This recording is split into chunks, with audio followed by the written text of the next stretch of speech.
are in listen-only mode. Well, welcome AWB members for the first AWB tax webinar. The topic today is on the budget. We have two speakers with us, Jim Crawford and Richard Davis, that are going to walk us through the highs and lows of budget makings, what the governor's package looks like, and some key statistics to keep in mind as we make our way through the rest of the legislative session, working with lawmakers as they put together a budget for the session. Jim Crawford was named Assistant Director for Budget at the State Office of Financial Management, known as OFM, in June of 2013. Prior to his appointment, Jim worked as Senior Budget Assistant to the Governor for Education in the Locke and Gregoire administrations. He also worked for the Olympia School District, Department of Ecology, and House of Representatives. So he's been around budget making for a while. We hope that you'll have plenty of questions. Keep them in reserve for the end of his presentation, and we will catch those on the screen as they come in. Jim, take it away. Thanks, Amber, and thank you all for having me. I've got a number of slides that are available to you and will be on the AWB website. So in the interest of time, I'm going to move kind of quickly through these and leave ample room for Dick, and then Q&A, we can go back and forth. So I'm going to focus on the governor's proposed budget that he released in December, but really with an emphasis on providing the context, I think, for the legislative session and what's going on in Olympia now and some of the challenges that we face. Let's see, I'm moving forward this way. So here's a graphic that we've been talking about for a long time at OFM, and we kept it very simple and kind of number-free for the purpose of making the point. State revenues are projected for the next biennium, the next 2-year budget period, to exceed the current revenue structure by about $3 billion. We're going to get another revenue update here in a couple of weeks. But it is absolutely unassailable that the state is going to have more revenue moving forward than it has had in the past coming out of the recession. The challenge in the session is, what do you do with that revenue growth? And so the blocks up on the bottom here kind of move across a fairly traditional way of thinking about this, and we can debate what order these blocks go in, and that's part of the conversation in Olympia. But basically, the first block on maintaining services at current levels is a description of what is it going to cost more in the next 2-year budget cycle for the state to do what the state is currently doing the way the state is currently doing it. That doesn't mean you can't make changes in that, but to carry forward the existing government that we have the way it's currently operated is going to consume most of the projected revenue growth. So the cost of the baseline services is growing in terms of caseloads and all the rest of that at about what the revenue growth will be next biennium. The state faces a number of policy obligations moving forward. We've got needs in social health services. We've seen we're north of $100 million in terms of lawsuits and or settlements. Collective bargaining agreements that have been negotiated. I have a slide and we'll talk about a little bit later, and kind of any other sort of new obligation or new program moving forward is going to require some capacity to pay for. And the more orange block on the far right gives you the basic education obligation under House Bill 2776.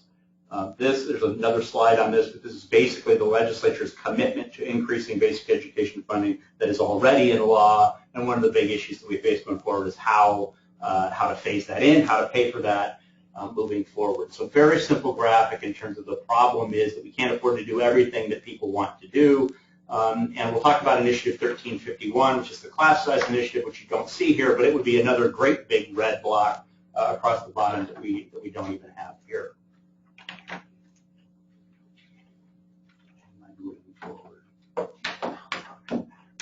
Oh, where am I?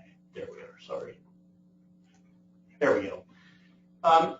If we include 1351, the class size initiative that passed in November in the equation, when the governor put his budget proposal together in December, we at OFM were basically looking at a roughly $4 billion problem in terms of trying to fund everything that people were interested in and including the initiative.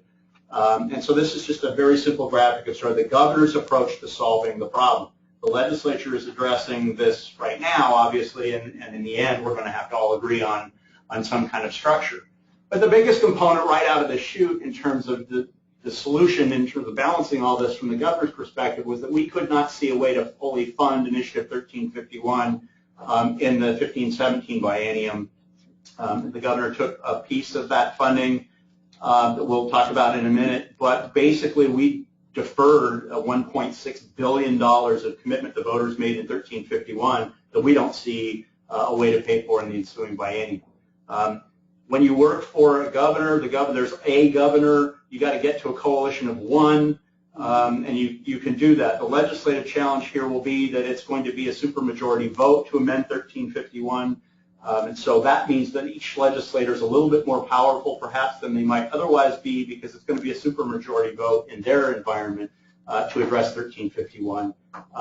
But I think there's broad agreement that it is going to be extraordinarily challenging to try and meet that full commitment moving forward under any scenario.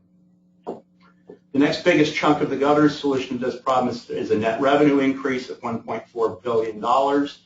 That's net of actually $1.5 billion revenue increase in the next biennium and then some revenue decreases.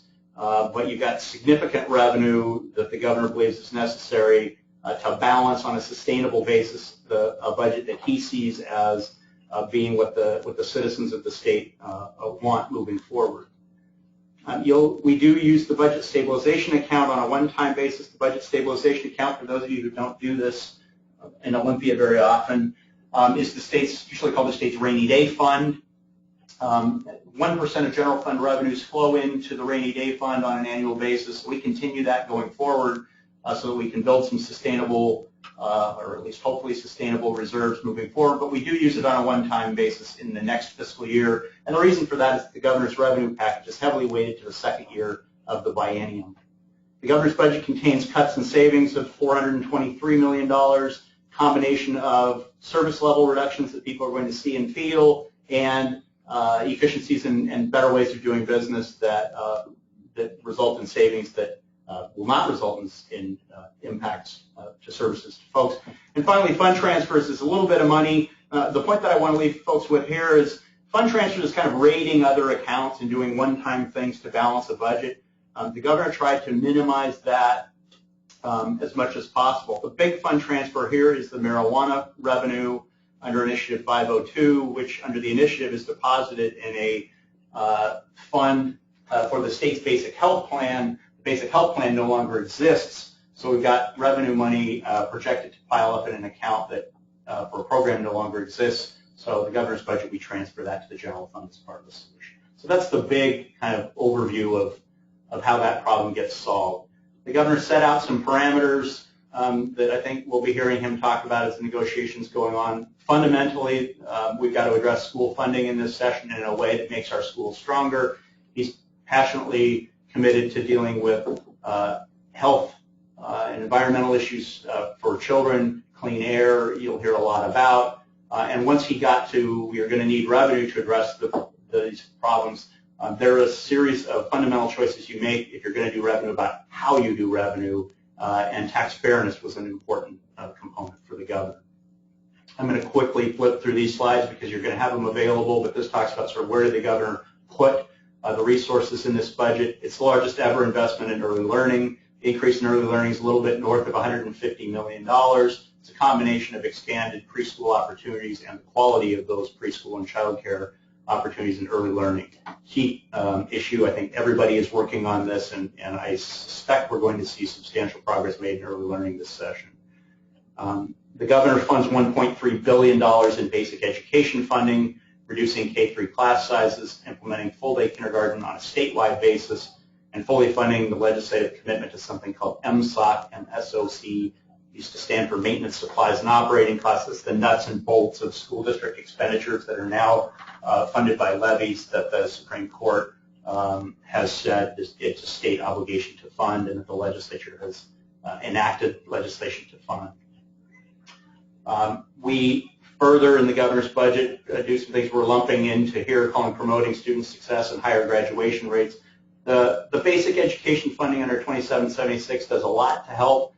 This $87 million is much more focused. It's focused on those kids who are behind and assessing what their next needs are and meeting those needs in a very focused way to try and improve student outcomes and graduation rates. The budget does fund the first teacher COLA since 2008 under Initiative 732. That COLA has been suspended now, I believe, more often than it's been funded.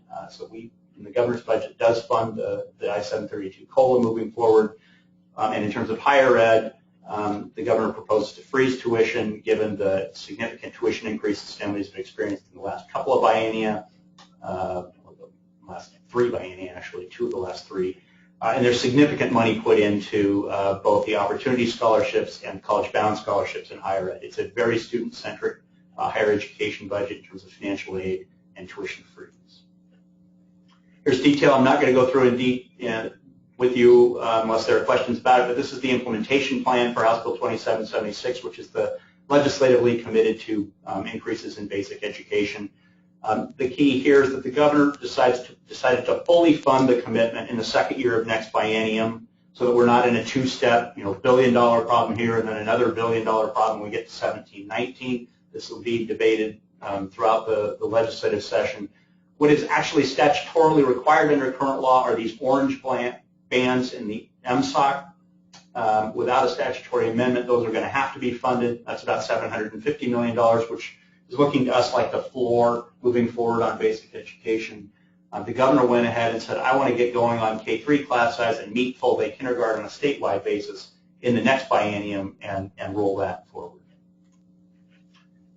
Health and Human Services, there are enhancements there focused largely around pressing needs that we've got in the mental health and children's services areas. I'm not going to give you a lot of the gory detail here, but one of the points in human services, the state is losing lawsuits in this area too. It's not just McCleary and education where courts are finding that, that state services are not being adequate to serve vulnerable populations. We've got that going on in foster care, in mental health, and in child protective services as well.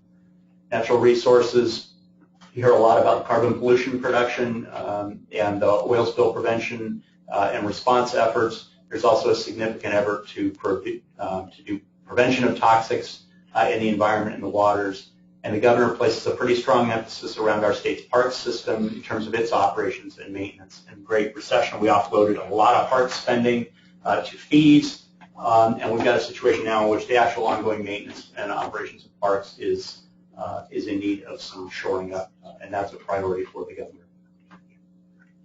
On state employee compensation, which is a big component of the budget, the state law requires the governor to bargain, actually requires the Office of Financial Management to bargain. We have 28 separate collective bargaining agreements that were negotiated in the last year, and the OFM found those bargaining agreements to be financially feasible, and when those are found to be financially feasible, they must be, under law, included in the governor's budget. So you do see them there. I'm oversimplifying dramatically here, but the bulk of those agreements fund modest pay increases in the neighborhood of 3% in the first year and another 1.8% salary increase in the second year. There are step increases that state employees under current bargaining agreements receive on an annual basis, but these agreements reflect the first general wage increase since 2008, and the total cost of the near general fund, or the general fund that you traditionally think about as the state's operating majority of the state's operating funds is about $440 million. So there's a lot of money for relatively modest pay increase, and this is going to be a source of discussion throughout the legislative session, I suspect. I'll put the revenue that I teed up, and then I'll go through the details of a bit in a minute in some kind of context. Revenue collections, state revenue collections, are historically low levels when compared with the overall economy, and you can do this a variety of different ways. But this slide talks about general fund state revenue collection history back to 1983, measured as a percentage of Washington personal income. And where we used to be in a 6.5–7% range throughout the 80s and into the 90s, you've seen this decline over time to where we're now at about 4.5–5% and projected to continue to decline.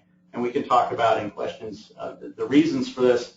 And so the point here is not to get back to 7%. There's nobody talking about funding a $15 billion increase here, but it is the case that the economy and our revenue system have not moved in sync, and so as a percentage of our economy, our revenue collections are coming in at a lower level than they historically have been, and that gets felt in terms of both revenue collections, but also in terms of people's perceptions about what is possible or feasible in the state budget. Similarly, and Dick's got, I think, a slide from a different perspective on this. But when we look at the Bureau of Economic Analysis, the Census Bureau data, U.S. Department of Commerce, and our Department of Revenue, 1995, Washington ranked 11th in state and local tax collections combined, and by 2011, we ranked 35th. We can debate the individual numbers here, and the point of this slide is not to say that there's a particular ranking that you shoot for. We're below the U.S. average in state and local tax collections as a portion of personal income. We can do this per capita. We can do this a number of different ways. My point in this slide for this audience is really to say what has happened is over time, Washington, relative to our peer states, has slid in terms of state and local collections. And again, that has an impact on what we're used to being able to do versus what our current system is now generating the ability to do. Quickly on the governor's revenue package then, I talked a little bit about it was important to him once he got to we're going to need revenue, talk about how to do that. Almost $800 million of the revenue package is a new capital gains tax proposal, which is 7% on capital gains above $25,000 for individuals and above $50,000 per year for couples. The governor also proposes an increase in the state cigarette tax, and he talked this week about the need to extend that to e-cigarettes and vapor products. Doesn't generate that much money, but it definitely helps. The governor goes back to some proposals that he made a couple of years ago around repealing some tax breaks that he doesn't view as serving people as well and being as important as some of the investments that the state needs to be making. The cap and trade carbon pollution generates funding under the governor's proposal for a transportation package, but also for the general fund. And that's a big portion of how the governor proposes to meet the budget challenge that I had laid out. And on the other side of the coin, the governor does reinstate or extend 8 tax breaks that have either expired or are set to expire, including the B&O credit on research and development.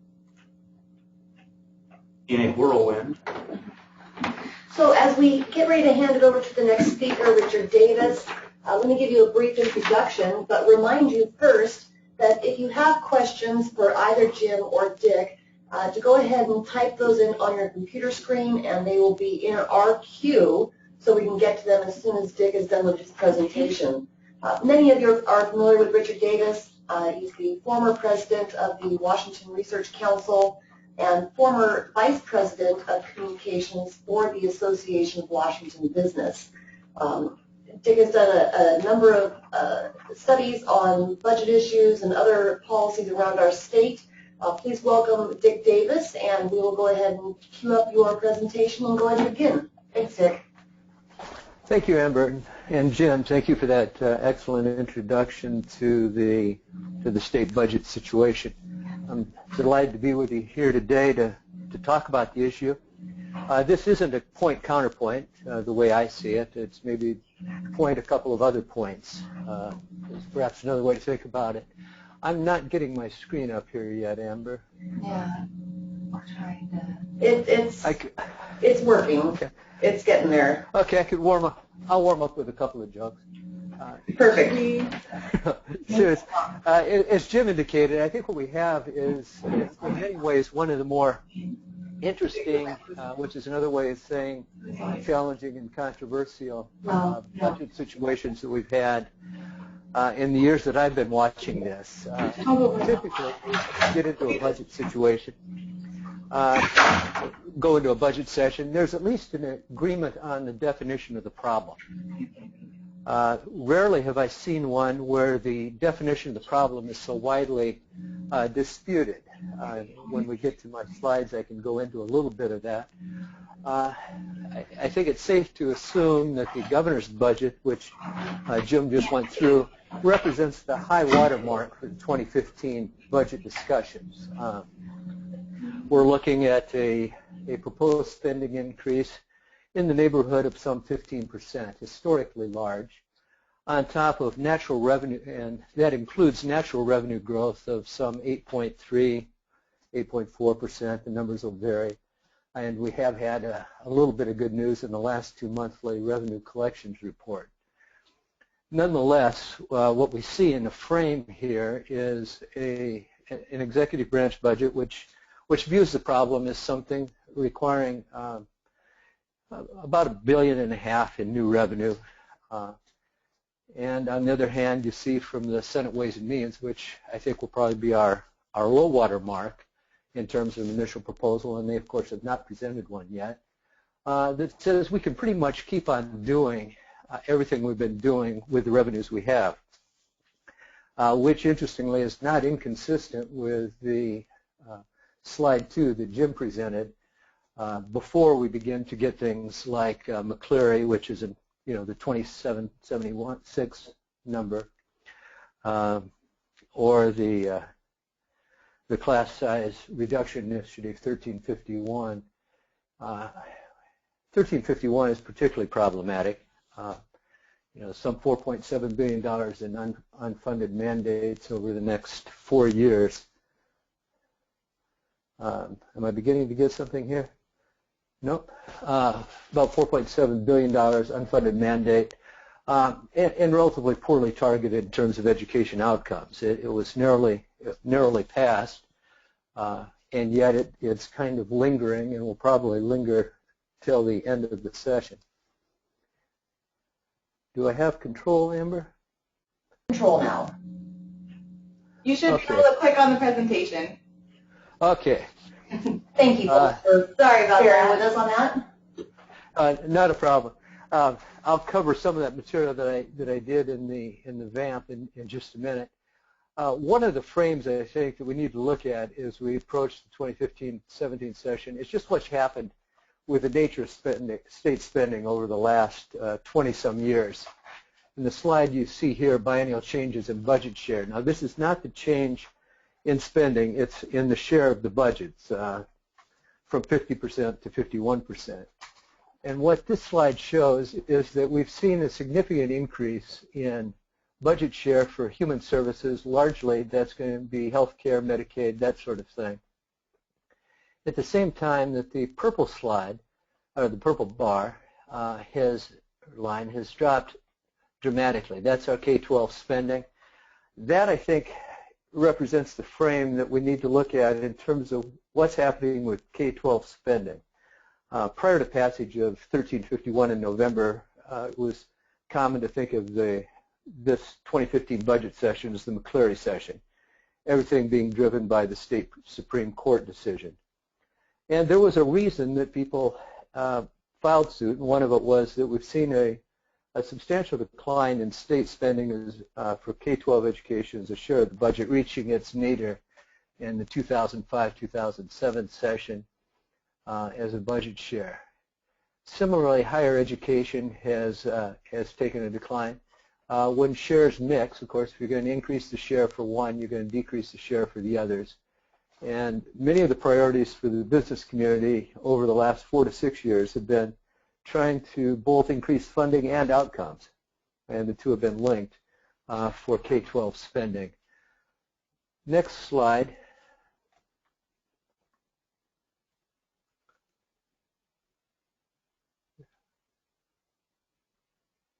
There is taking a look at what has actually happened with K-12 spending. Now this is dollars, not just as a share of the budget.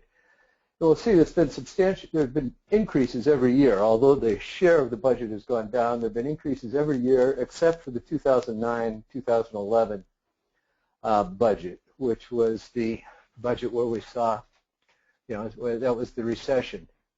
And then as we barreled into the robust recovery in 2011-13, we were able to get another $600 million put into K-12 education, but it's still been the priority. And then last year, in part under the shadow of the McCleary decision, I would more generously like to think, in part because we realized, the legislature and the public realized that more needed to be done, more was done, and you saw the substantial increase last biennium, which will probably be followed again this year by a substantial increase in direct spending for K-12 education.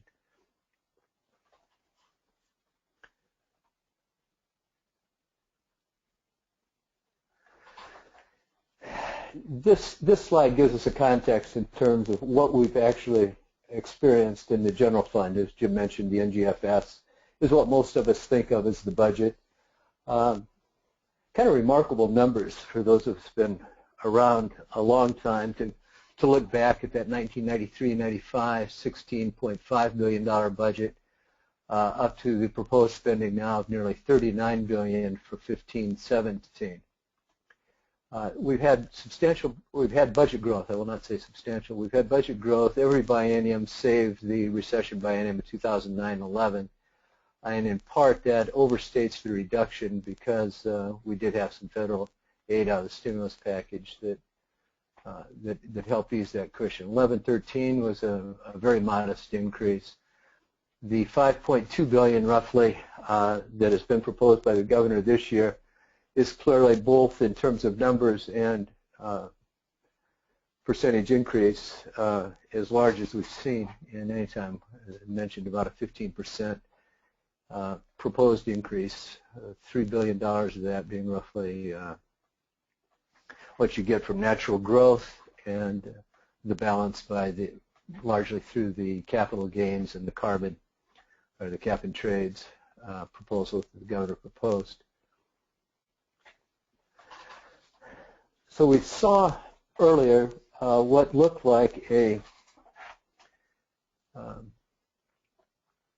serious budget challenge in terms of being able to meet our obligations. This slide, and I'm not carrying any brief for Senator Hill, this was from the nonpartisan Ways and Means presentation last November that recasts a little bit what we saw earlier from the OFM budget presentation in terms of what the nature of the problem is. From the Senate standpoint, they were looking at this as a 15-17 budget balanced at the maintenance level. I didn't doctor this slide or create it. I just grabbed it from their presentation. What I think is interesting here is that, among other things, they're looking at the maintenance budget and funding a part of the MSOC, not doing anything for the K3, which the K3 class size reduction, which could be kicked forward into the next biennium. Nobody at this point is really quite clear about what the state Supreme Court will require, or regardless of what it requires, what it will do if the requirement is not met. Yet you see here there seems to be room to make substantial progress in complying with the McCleary order without new revenues. There's a question that I think remains open at this point as to whether the legislature believes the collective bargaining agreements, which were necessarily a part of the governor's budget, are actually going to have to be something that's funded. At the end of the day, I suspect we'll see that they are, but at this point, that would fall into the area that we would consider a policy option. 1351 looming there is a $2 billion increment in this biennium required by the initiative is of course ridiculous. The governor's budget was funding the K3 part of it, which was already a part of the McCleary decision. It was not really new information required by the initiative. So on the one hand, it's funding a portion of 1351. On the other hand, it's simply doing what the legislature was already obligated to do. Beyond that, to get to the $2 billion is a heroic and difficult decision for the legislature to make. Ultimately, I think when something can't be done, it will not be done. It might be difficult to find those votes, and the bargaining for the last several of them is going to be difficult, and as Jim mentioned, increases the leverage of those folks who are going to want to hold out on that vote. Yet it's just inconceivable that everything currently on the table plus 1351 will ever be a part of a final budget agreement.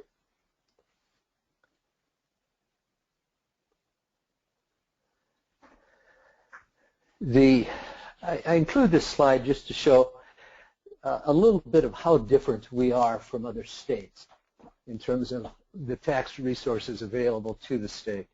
As one of 7 states without an individual income tax, we rely much more heavily on the sales tax and the business and occupation tax. Unfortunately, the U.S. Census Bureau treats the B&O tax as a gross receipt, as a sales tax, and lumps the two together. So you see that slide there. B&O is roughly 18 to 21% of the tax of the state budget, overall state revenue sources. The other slice is property taxes, where we're one of the very few states that has a significant state level property tax. Sorry, all of a sudden it's anticipating me now. The governor would be introducing new revenue sources for us, the capital gains and the carbon tax. The capital gains tax, while it's shown as about a $800 million slice, I don't have that number right in front of me right now, is notoriously volatile. Groups that have in the past in our state proposed a capital gains tax have generally proposed it, and with the idea that a large chunk of it would be put into a budget reserve. The proposal this year is to spend it at the same time as reducing the budget reserve. That's, I think, going to be very controversial. The Senate already indicated that it was going to take a high hurdle. They were going to have to clear a high hurdle to consider any new tax like capital gains be a supermajority. The carbon-based tax is one that I think also the cap and trade taxes are likely to face some significant challenges. I'm sure people may disagree with me on this, but I would submit that what the proposal does is it advance a conversation that the governor would like to see happen in the legislature, but I think it will be very unlikely to see those two revenues as a part of the final budget agreement, simply because legislatures are often interested in considering a novel idea, but the consensus always comes across doing something with one of the old and proven revenue systems, which in our case gets back to B&O, sales, and property tax.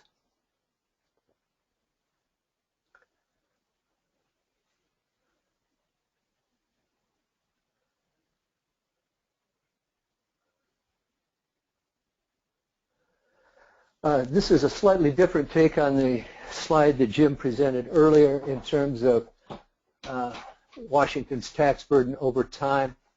I pulled this from my former employer, Research Council slides, using a tax foundation methodology. The difference in the tax foundation and the Census Bureau data that were provided in the previous presentation is simply that the tax foundation does a job of, and I think a very good job of, allocating exported taxes away from the state. If you'd looked at the previous slide, you'd have seen Alaska showing up as having this tremendous tax burden.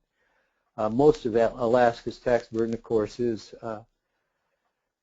severance tax revenues paid by out-of-state corporations. It's not really a tax, it's being paid by Alaskans.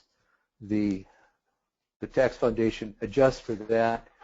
We still rank kind of middling. This is old data, about 27th in state and local taxes as share of personal income. On a per capita basis, we rank about 14th. The difference in the methodology, the difference in the rankings, typically a state that has very high gross personal income numbers and a small population is going to show up as having high per capita taxes. In both cases, though, what you do see is that we have tailed down in recent years, along with the rest of the country. There are several reasons. I think you've seen state and local taxes fall.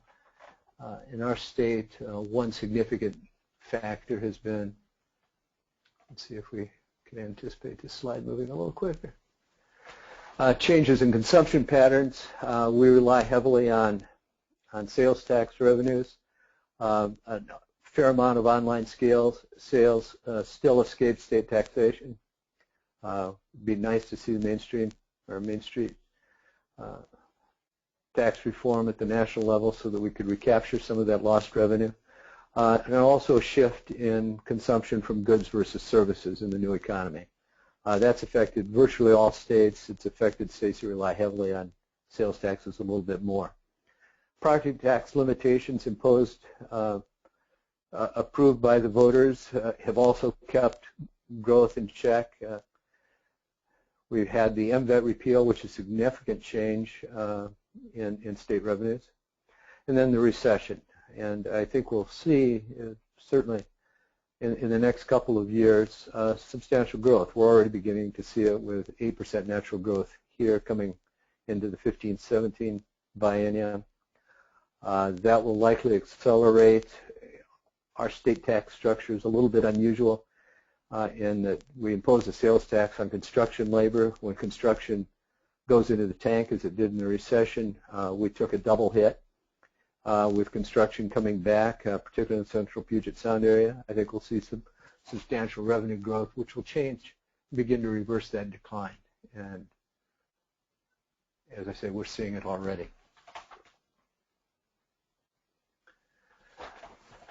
Looking at the aggregate taxes, I think, takes us away from looking at what I know a fair number of AWB members are concerned about, and that's what happens with business taxation in our state.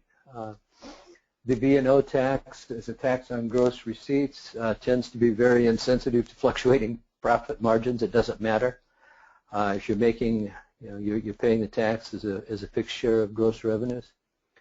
And a fair amount of the sales tax, somewhere in the neighborhood of half or greater, is paid by businesses in our state. And it shows up, we're ranked number 18th in business taxes as share of gross state product, and number 8 in business taxes in a share of all state and local taxes. That's substantial, and the difference in the bars there, I think, underscores it. About 54.2% of all taxes paid in this state are paid by businesses. The U.S. average is about 44.9. The taxes as share of GSP, 5% as opposed to a U.S. average of 4.7. A neighbor to the south has very low business taxes in Oregon because of their high reliance on what have proven to be very volatile personal income taxes.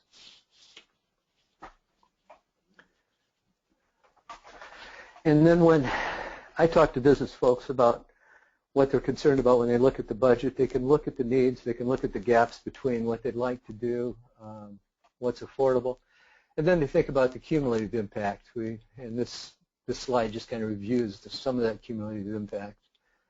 Covered parts of it, 54% of state and local taxes, 14th highest business tax share. We also have very high unemployment insurance benefits, high workers' compensation costs, expanded environmental regulation, and some uncertainty about climate change policies, including what would happen with things like a cap and trade or a low-carbon fuel tax, low-carbon fuel standards, LCFS, or the growing mix of local employment policy initiatives that are imposing new business costs, such as minimum wage and paid sick leave, that have been enacted and are being considered by a number of local municipalities. You put it all into the mix, and I think what we see is a very difficult,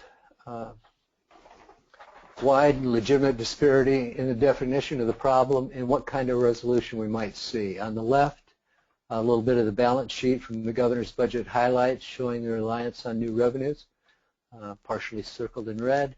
And on the right, something from the Senate Ways and Means Chair's policy brief called the deficit myth, arguing that there's more than enough resources to continue current services in 2015-17, making the case that all that needs to be considered now is establishing some priorities for what can be done in terms of new policy additions.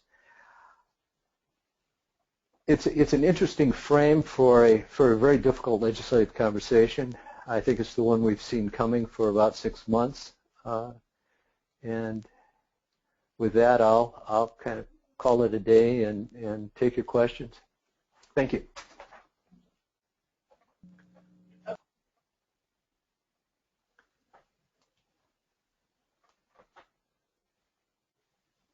There we go. Okay. Okay. So looks like we have a couple of questions. Oh, good. You're still there. Yes. Yeah. Let's start with the first one. Based on politics and financial realities, what are the chances of actually funding Initiative 1351? Jim, you want to start with that one? In totality, I think the odds are extraordinarily low. There is overlap, as Dick mentioned, between K3 class size reduction, which is already mandated under current law, and the question will be how fast to phase that in. The initiative is class size reduction and other school staffing, K through 12. So I think that there are prospects for some K3 full day kindergarten, because you kind of get 1351 and 2776 at the same time.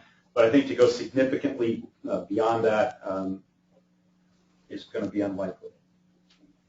So next question we have, with the budget forecast being moved forward, how will that change budget discussions? Dick, do you want to handle that one?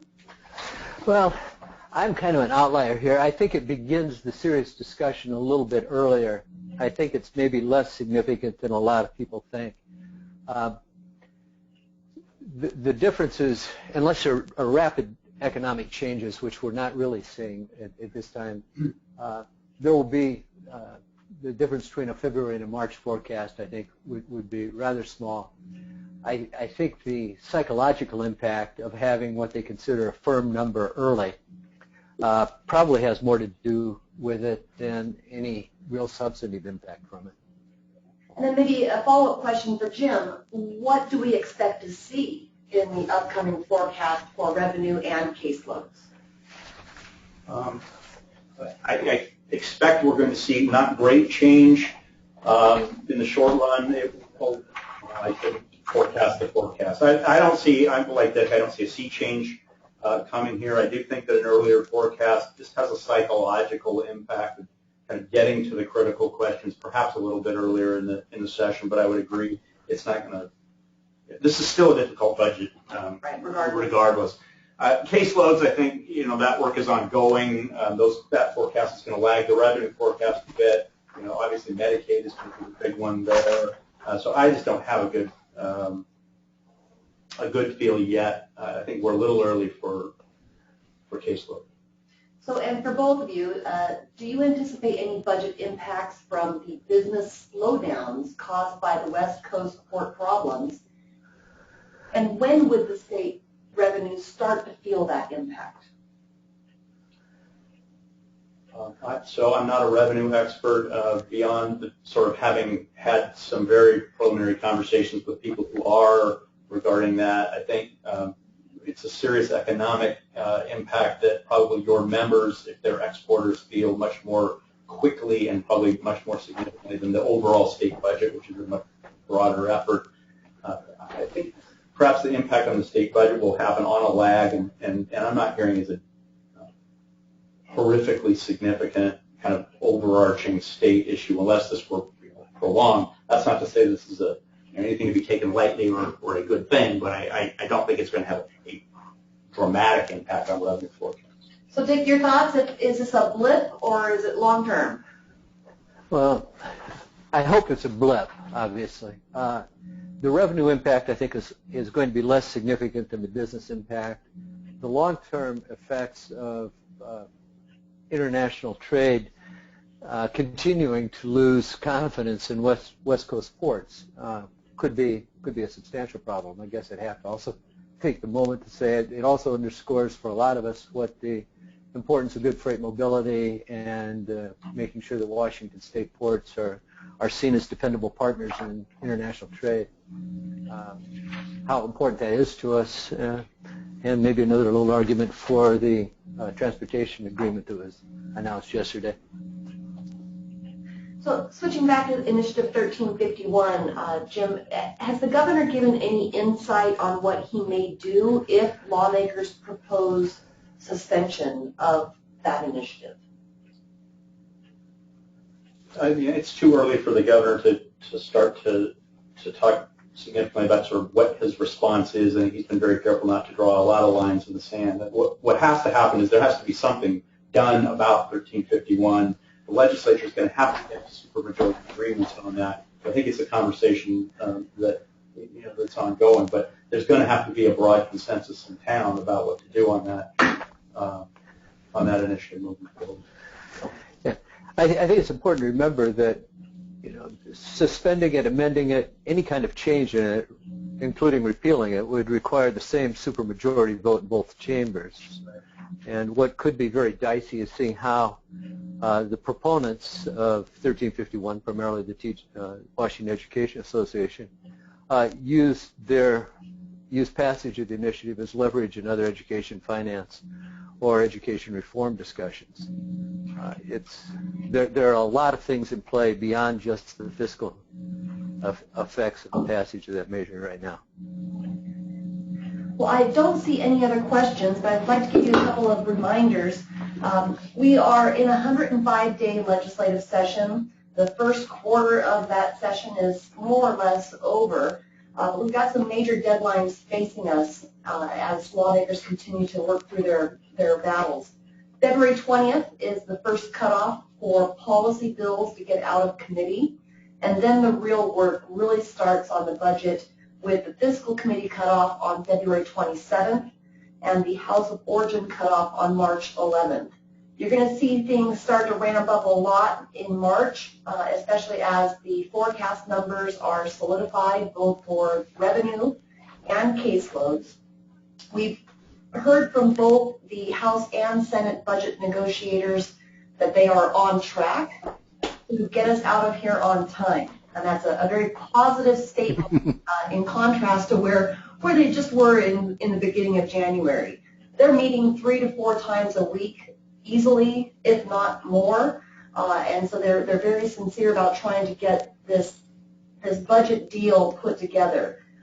As Jim alluded to earlier, it's a bit early to say how that grand bargain may ultimately be structured. AWB is here watching your interests and paying attention to what's going on in these budget negotiations. We hope you found this information useful as we continue to go through the rest of the legislative session. This information will be on our website and available to you at a later date, both the webinar and the PowerPoint presentations. If you have questions about the budget and how things are put together, AWB's positions, please contact me, Amber Carter, at amberc@awb.org, and feel free to visit our website for all of this material at awb.org. And I'd like to thank all of you for your participation. We do have some upcoming seminars next week on capital gains, same time on Friday, 11 o'clock. Our speakers will be Representative Carlisle, the chairman of the House Finance Committee, and Ron Ewing, the chair of AWB's Tax and Fiscal Policy Council. The following week, on February 27th, we will be discussing property tax levy reform, and Representative Ross Hunter is a confirmed speaker for that event. We'll be sending out reminders, and we hope that you'll participate in these upcoming events to learn more about key issues that are facing lawmakers in the 2015 legislative session. Thank you, and have a great week.